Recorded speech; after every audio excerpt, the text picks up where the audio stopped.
Olá a todos.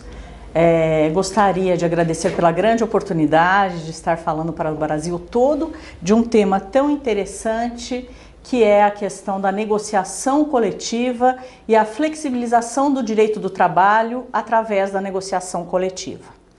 Começamos a tratar da questão do conflito. O conflito, aqui, interesses contrapostos. Quando falamos nesse interesse contraposto, vamos até a relação de emprego. E nessa relação de emprego, nós vimos de pronto interesses contrapostos. De um lado, o empregado querendo trabalhar menos e ganhar mais, e de outro lado, o empregador querendo que o empregado trabalhe mais e receba menos, né? O empregado, abordando essa questão inicial da figura do empregado, como nós sabemos, o empregado sozinho, ele é um hipossuficiente, ele é o mais frágil nessa relação do contrato individual. Mas, na medida que esse trabalhador vai unindo seus interesses aos demais trabalhadores, ele passa a se fortalecer e exigir uma melhor condição para o empregador, que é aquele que é o mais forte. Então, a figura desse empregado como hipossuficiente, na medida que ele se une, ela vai se fortalecendo. Mas o empregado, como a gente sabe, ele não se une de uma forma desordenada. Ele vai se unir e criar um representante para poder falar em seu nome. E esse representante quem é? É o sindicato. Então aqui eu tenho, né, esse conflito entre empregados e empregadores, agora os empregados unidos, representados pelo sindicato. A partir deste momento, este conflito se torna um conflito coletivo. Como é que eu identifico o conflito coletivo? Através das pessoas que participam dessa relação, né? Então, o sindicato representando os trabalhadores é um ser coletivo e, de outro lado, a empresa ou um grupo de trabalhadores. Pois bem, ali o empregado passa a exigir melhores condições de trabalho e melhores condições sociais. Existe esse embate. E para que haja uma solução para esse conflito, a própria doutrina traz que nós temos dois tipos de solução de conflito: a autocomposição e a heterocomposição. A heterocomposição, ela tem um terceiro nessa relação, que é quem vai decidir essa questão. Esse terceiro pode ser um árbitro ou, como sabemos, o judiciário. O judiciário, esse conflito, ele se daria de que forma? Ele se daria a solução desse conflito dentro do judiciário? Através de um dissídio coletivo. Por quê? Porque esse conflito que nós estamos falando não é aplicação da lei a um caso concreto. Nós estamos falando em pleitear outros direitos que não estes previstos em lei. Então, é a criação de direitos. Por isso, eu tenho em uma decisão de uma heterocomposição através do judiciário de um dissídio coletivo, uma sentença normativa, aquela que cria norma entre as partes.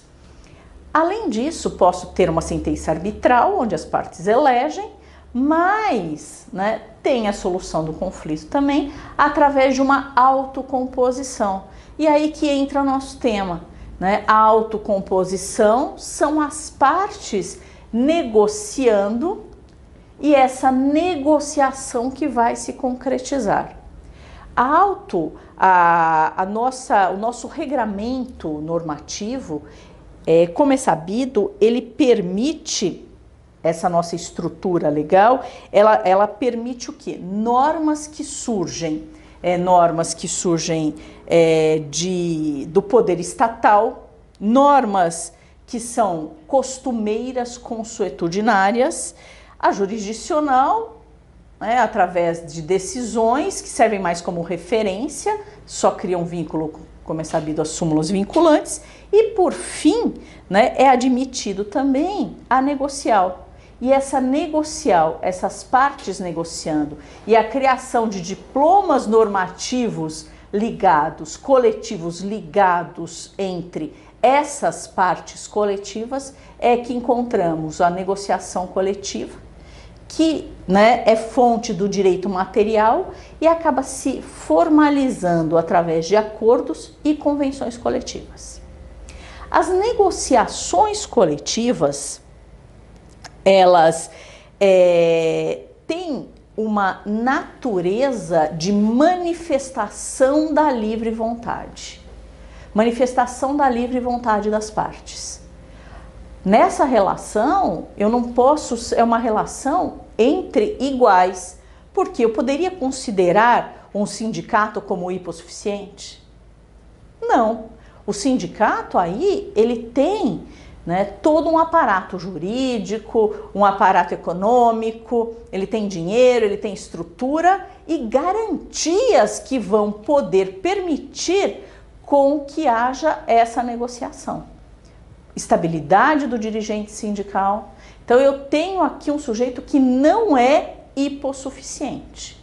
Esse sujeito, ele vai apresentar a sua vontade, mas a vontade dos dirigentes sindicais, sabemos que não. A vontade é da categoria, é o que aquele grupo de trabalhadores, né, quer. Grupo de trabalhadores, categoria, né, quando nós falamos daquela categoria, onde eu tenho pessoas que têm afinidade pelo tipo de atividade que desenvolve. Então, vamos falar em bancários, metalúrgicos, trabalhadores da indústria têxtil. Aqui eu tenho esse grupo representado pelo sindicato. A manifestação da vontade desse grupo, ela se dá através de uma assembleia de trabalhadores de um lado e de outro lado a assembleia de empregadores. Então não é o próprio grupo que decide e determina e delimita os termos da negociação coletiva, né? O grupo, ele é, os sindicatos, né, eles representam um canal, né, da manifestação da vontade coletiva, que é a vontade do grupo. Para que essa negociação seja possível, o sindicato tem que ser livre, né, desvinculado a questões ao Estado, desvinculados aos interesses da empresa. Então, ele tem que ter essa liberdade de existir e permanecer existindo.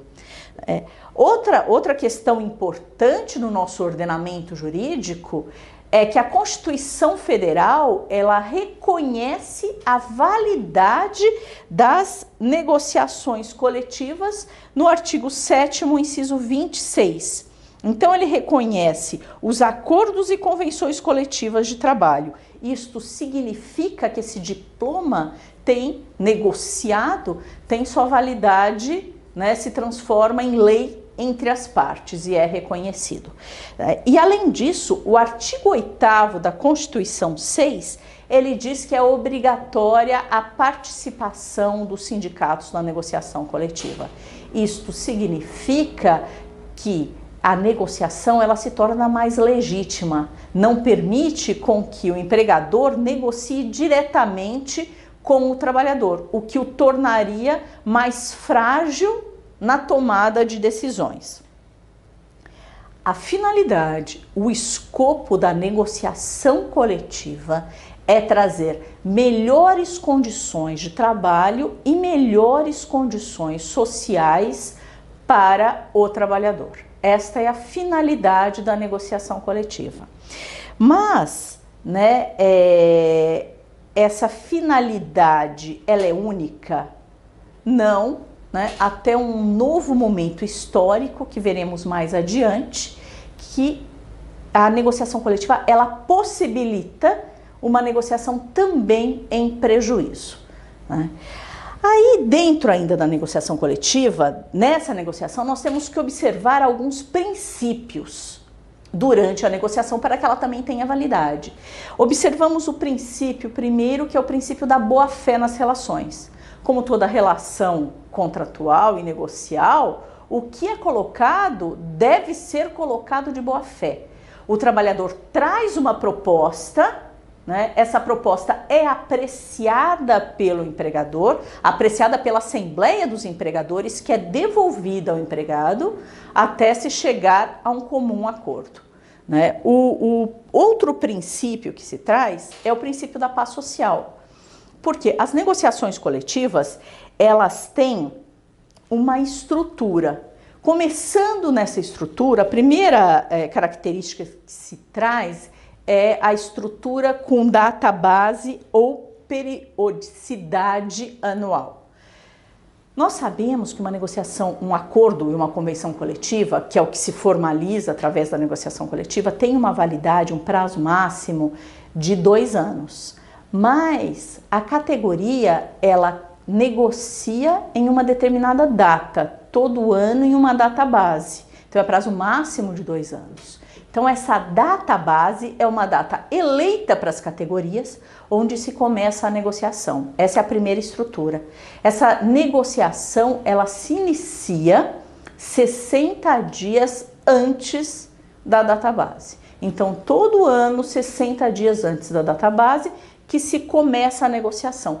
Terminada a negociação, né, as partes só vão conversar novamente 60 dias antes da próxima data base.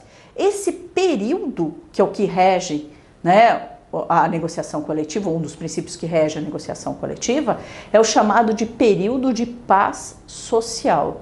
Ou seja, o que foi negociado e acordado ali não se discute mais durante todo esse próximo ano. É um período que as partes se equilibram. Por isso que quando se fala na negociação coletiva, né, o conflito, ele é solucionado, ele deve ser solucionado, esse conflito de interesses, mesmo que seja temporariamente. E esse período, né, como colocado, é o período de paz social dentro dessa estrutura. Outra característica da estrutura da negociação coletiva é a interferência obrigatória obrigatória do Poder Judiciário na solução desses conflitos. Não saindo a negociação, como já foi dito, pode haver uma heterocomposição e isso passar para o Judiciário. Né? Limitação da vigência desse diploma normativo. Como eu disse, ele vale no máximo por 2 anos. Mas hoje, qual foi a grande mudança que veio em setembro de 2012, com a alteração da súmula do TST, que trata desse tema, que é o tema da ultratividade, a validade da norma após o período da sua vigência. Então essas normas continuam valendo até que venha uma e se sobreponha a essa norma. Essa é outra estrutura quanto à periodicidade. Então, continuando dentro das negociações coletivas, nós passamos por um outro aspecto. Além dessa estrutura, falamos desses 2 princípios e agora vamos abordar a questão da legitimidade para negociar. Quem é legítimo para negociar? É o sindicato. Essa é a regra geral, né? Então eu tenho ali o sindicato como um sujeito legítimo na negociação coletiva. Isso está representado pela própria Constituição de 88, o sindicato representativo daquela categoria. E eu quero lembrar a vocês um detalhe: a representatividade, ela é compulsória. Se eu trabalho num banco, eu sou bancário. Se eu trabalho numa metalúrgica, eu sou metalúrgico. Então, somente o sindicato representativo da minha categoria que poderá negociar em meu nome. Não pode ser outro sindicato, sob pena de nulidade. Por exemplo, por mais que pareça óbvio, por exemplo, se eu tenho um sindicato que quem representa, né, uma empresa de alimentação, né, restaurante, quem representa é o sindicato dos restaurantes, bares e similares. Mas eu posso, né, entender que esse estabelecimento comercial, ele não é representado pelos restaurantes, e sim pelo sindicato de refeições rápidas, do fast food. E aí, essa empresa vai lá, negocia com o sindicato do fast food. Essa negociação, se for reconhecida a legitimidade dos bares, restaurantes e similares, essa negociação firmada com o fast food não terá validade. Então, quem é legítimo é o próprio sindicato representativo com a representação compulsória. E aí vem a questão. A empresa quer firmar um acordo coletivo com seus trabalhadores para decisão de determinados aspectos, né? Banco de horas, vamos pensar em questões de redução de salário, que nós veremos mais adiante. Aí eu chamo o sindicato não comparece para a negociação coletiva, né? O sindicato não comparecendo, ficaria frustrada essa negociação coletiva, mesmo contra a vontade desses trabalhadores? A CLT, ela previa, né, prevê no seu artigo, previa antes da Constituição de 88, que não havendo a presença do sindicato, recusando-se o sindicato a negociar, a negociação pode ser feita diretamente com os trabalhadores. Isso está disposto no artigo 617 da CLT. Então ela chama o sindicato não comparece. Em 8 dias ela chama federação não comparece, né? Mais 8 chama confederação, ela não comparece. Por fim, ela pode firmar o acordo coletivo diretamente com esses trabalhadores. A Constituição, eu falei para vocês que é obrigatória a presença dos sindicatos na negociação coletiva, como determina a Constituição. Mas o judiciário trabalhista, né, tem reconhecido que esse artigo 617, 612, ele foi recepcionado pela Constituição Federal. Então, nesse sentido, nós vimos toda essa estrutura da negociação coletiva e trazemos aqui a questão que toda negociação coletiva, ela tem a finalidade de proteger o trabalhador, porque o mínimo eu já tenho. E o trabalhador, né, de acordo com a sua categoria, ele tem necessidades específicas. Essas necessidades específicas, vou dar, por exemplo, o trabalhador em asseio e conservação, que trabalha na rua. Ele trabalha de sol a sol. Em inúmeras negociações coletivas dos trabalhadores de asseio e conservação e as empresas, nós encontramos o direito a um protetor solar. Então, isso é específico daquela categoria, né? E aqui, tendo essa melhoria de condição, né, dentro dessa negociação, nós sabemos que eles vão acabar formalizando isso através de uma convenção coletiva. Essa convenção coletiva, ela vai valer para todos os trabalhadores daquela categoria específica, empregadores e trabalhadores. Essa formalização é reconhecida, como a gente viu no artigo 7º da Constituição, né, se tratando de convenção coletiva, mas a empresa pode chamar, né, o sindicato para negociar só para os seus trabalhadores. Ou o sindicato comparece à empresa, né, porque a negociação coletiva que vale para uma Volkswagen vale para o martelinho de ouro da esquina. Então a Volkswagen acaba chamando especificamente o sindicato, ou aqueles trabalhadores falam, eu quero mais do que essa negociação coletiva, e firma o seu acordo coletivo. E como colocado, essa negociação, ela vem para melhorar as condições de trabalho e melhorar as condições sociais. Ocorre que, né, saindo dessa regra, houve uma transformação no mundo, notadamente após a globalização. Então, as empresas, elas não são nem mais territoriais, né? Você vê empresas que elas são hoje, elas estão em vários países. Os produtos, abertura de mercado, isso acabou desestruturando toda essa relação que se vinha de melhoria.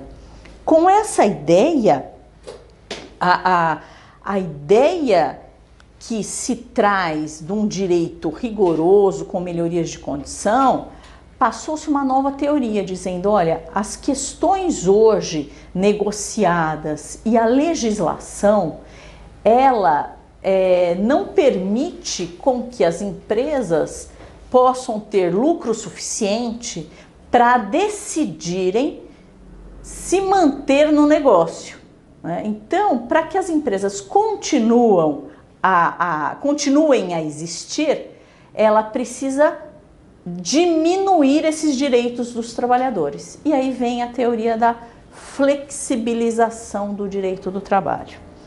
A flexibilização do direito do trabalho, ela passa a trazer uma nova reflexão nesse princípio protetor do trabalhador, né? E essa flexibilização, permitindo essa redução de direitos, ela surge com a Constituição de 88 e ela tem o seu ápice, né, logo após o governo de Fernando Henrique Cardoso, onde ele traz inúmeras legislações permitindo essa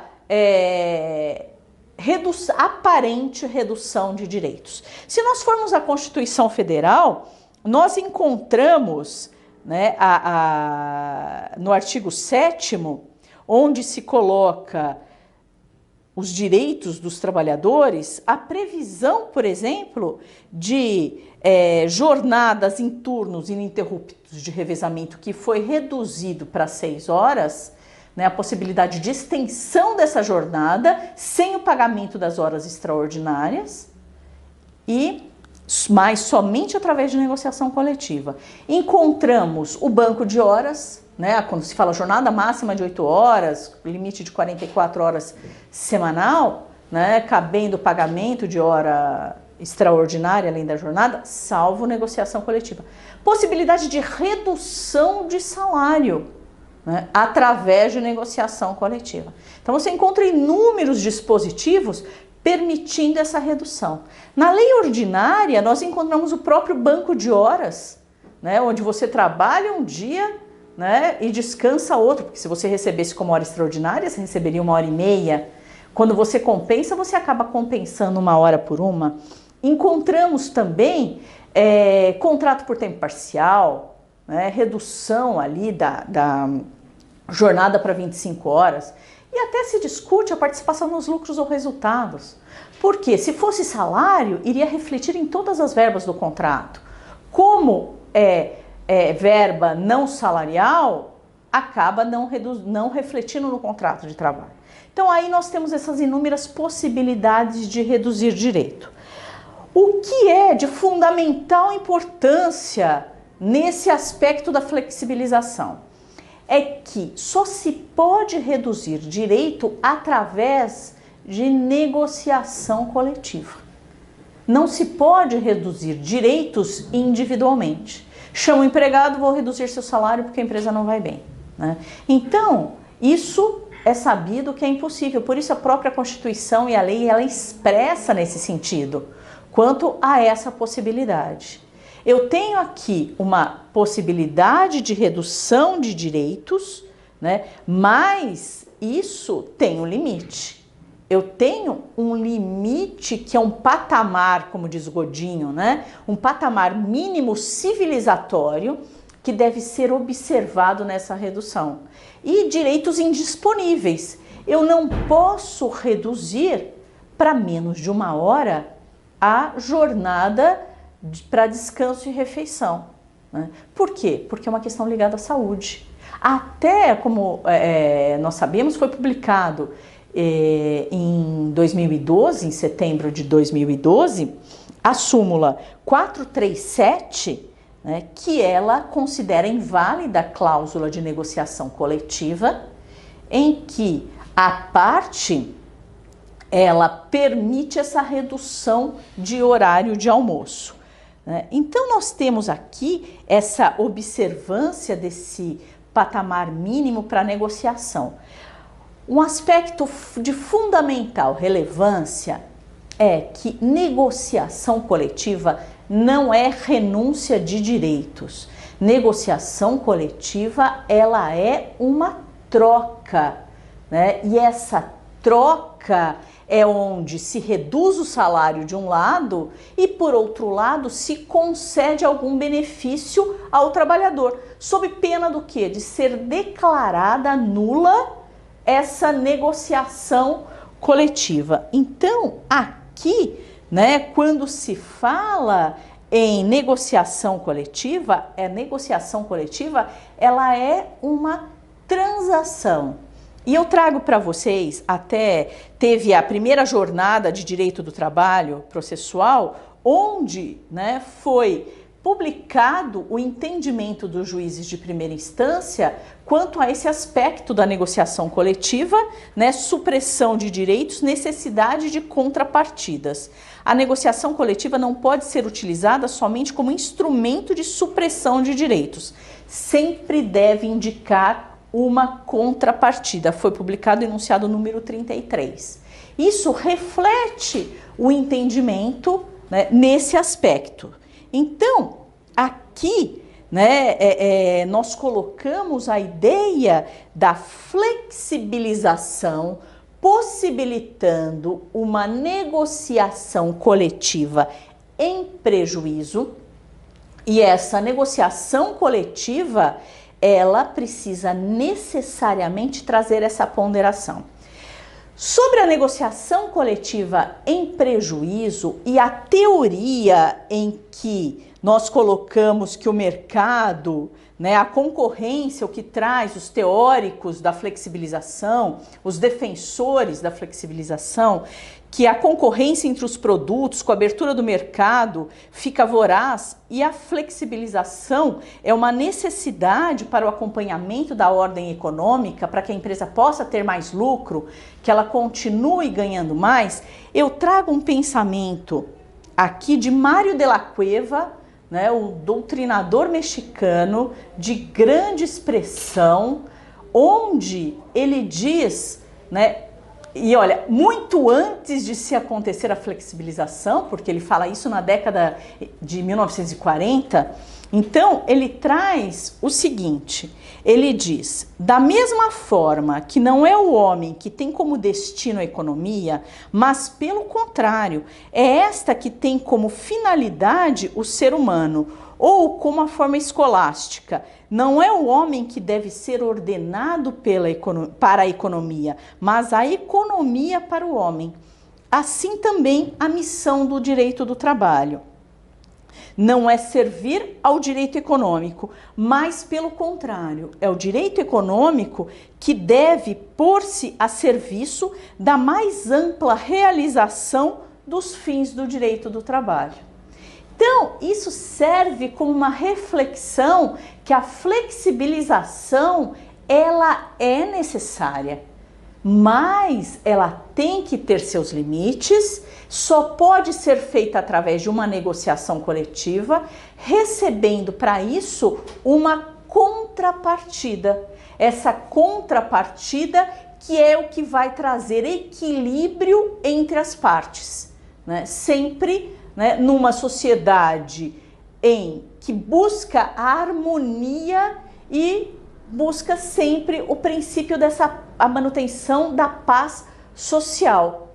Porque dentro disso você pode manter as empresas vivas, mantém os empregados com seus postos de trabalho, mas sem que esses percam a dignidade através de uma negociação coletiva que lhe traga prejuízo sem uma contrapartida. Pois bem, em linhas gerais, era isso que eu gostaria de trazer ao público, né? Eu espero que essa exposição tenha colaborado com o conhecimento de vocês quanto a esse tema, e é um tema muito vasto que pode ser explorado, estudado, trabalhado na área acadêmica, na área prática, com ações coletivas, e ainda, né, esse tema foi tratado, a questão dessa negociação, dessa ponderação no meu mestrado, quando eu falei sobre a teoria do conglobamento, que é um outro aspecto quando surge o conflito das normas entre a norma em prejuízo e a norma em benefício, para que seja trabalhado num todo, e é um assunto vastíssimo, né, que vocês que estão aí, nossos né, ouvintes e telespectadores possam aprofundar e mergulhar num assunto tão vasto e importante para o Brasil como para o mundo quanto esse tema. Muito obrigada a todos. Olá, colegas, tudo bem? O que achou do nosso conteúdo? Eu quero te fazer um pedido que é muito importante para nós do blog Advogado Atualizado. Se você gostou ou não, comente abaixo a sua opinião e não deixe de curtir e compartilhar. Também inscreva-se no nosso canal e curta a nossa fanpage. Um grande abraço!